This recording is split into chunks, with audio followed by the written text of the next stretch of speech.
Hello, I'm so proud to hold this chicken. I'm so excited. This is an imported Ray Hoskins yellow-legged hat. Imported po ito. Hindi po ako ang bumili nito sa Amerika. Hindi ito binili. This came from Mayor Santiago. Isa sa binigay sa amin na imported na Ray Hoskins. Ito po ang vetsin ng mga sweaters noon 90s and the early 20s. Ito po ang vetsin. Ito po ang sikreto ng yung mga sweaters noon na successful. Ngayon, nawala na.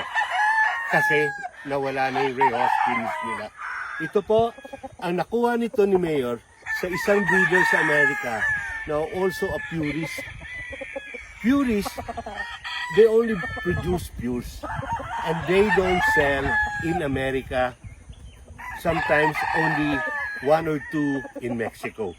But they don't sell in America. So don't expect na meron ito sa, well, I don't know kung iba makakuha ng iba. But that's what the mayor told me. So I'm so happy to get this Ray Hoskins yellow-legged hat. Ito po ang vetsin namin ngayon sa sweaters namin. Ito is mga ano na to, imported po ito. Mga siguro mga 18 months to ngayon. Ang ganda-ganda po ng hipo. Oh.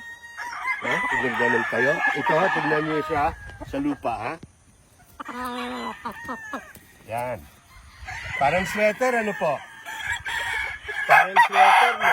First impression mo sweater. But he's a pure yellow-legged hatch. Oak Grove. Ray Hoskins na yellow-legged hatch. Oak Grove yan.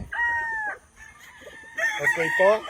So marami na po tayo ngayon ng mga dagdag puwersa na galing kay Mayor Santiago po. I'm very happy.